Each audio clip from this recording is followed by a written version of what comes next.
Excellent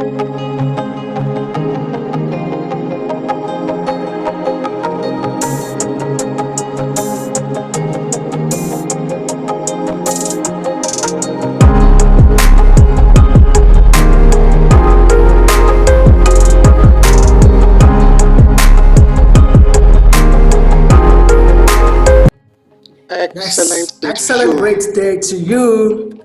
I'm Mr. John. I wish I'd be having another class again. And today on the science, we are looking at force.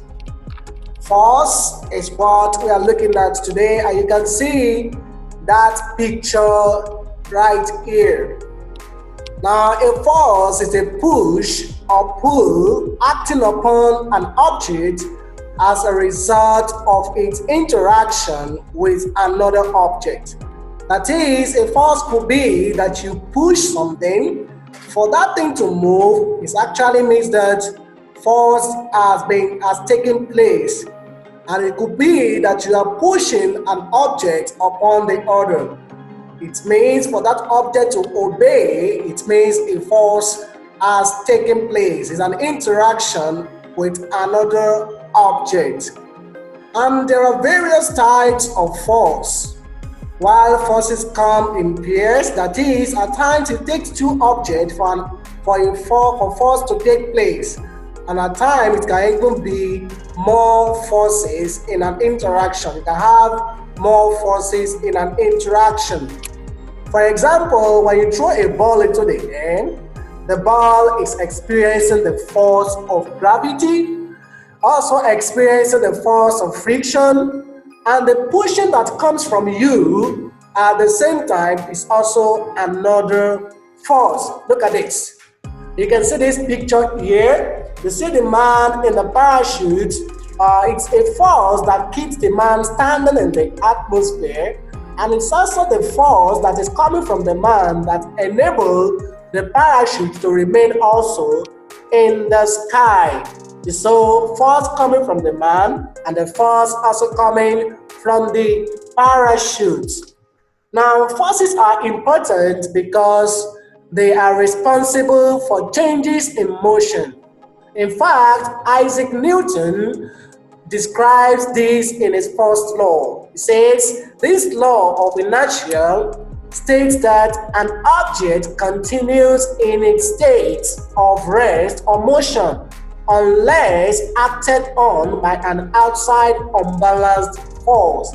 It means that he says no force can take place on any object except there is another force that comes from outside that object to make a force to take place on that object that is there. So this is an example of what I'm saying. You say your cat sleeping on the couch.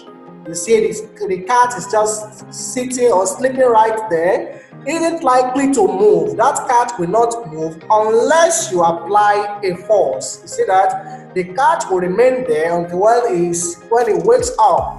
But if you want the cat to move, a force needs to be applied on that cat. An example could be pushing on the cat.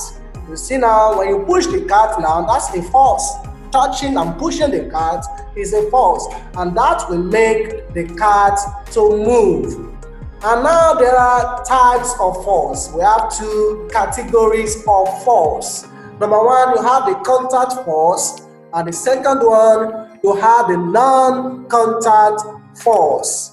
And this is where we come to the end of the class, and I will have a question for you which I want you to attempt on this. Now the question is, I want you to make a research and list 3 examples of a contact force. That is, the contact force simply means the one that you need someone else, you need another object for a force to take place. So list 3 examples of a contact force. And while the second one is list 3 examples also of non-contact force, a force that can take place on itself, by itself, without additional objects to make the force to take place. And so we've come to the end of the class. I want you to go on and do this, make this research, And in our next class, you will be giving me your answers. Thank you. I'll see you again in our next class.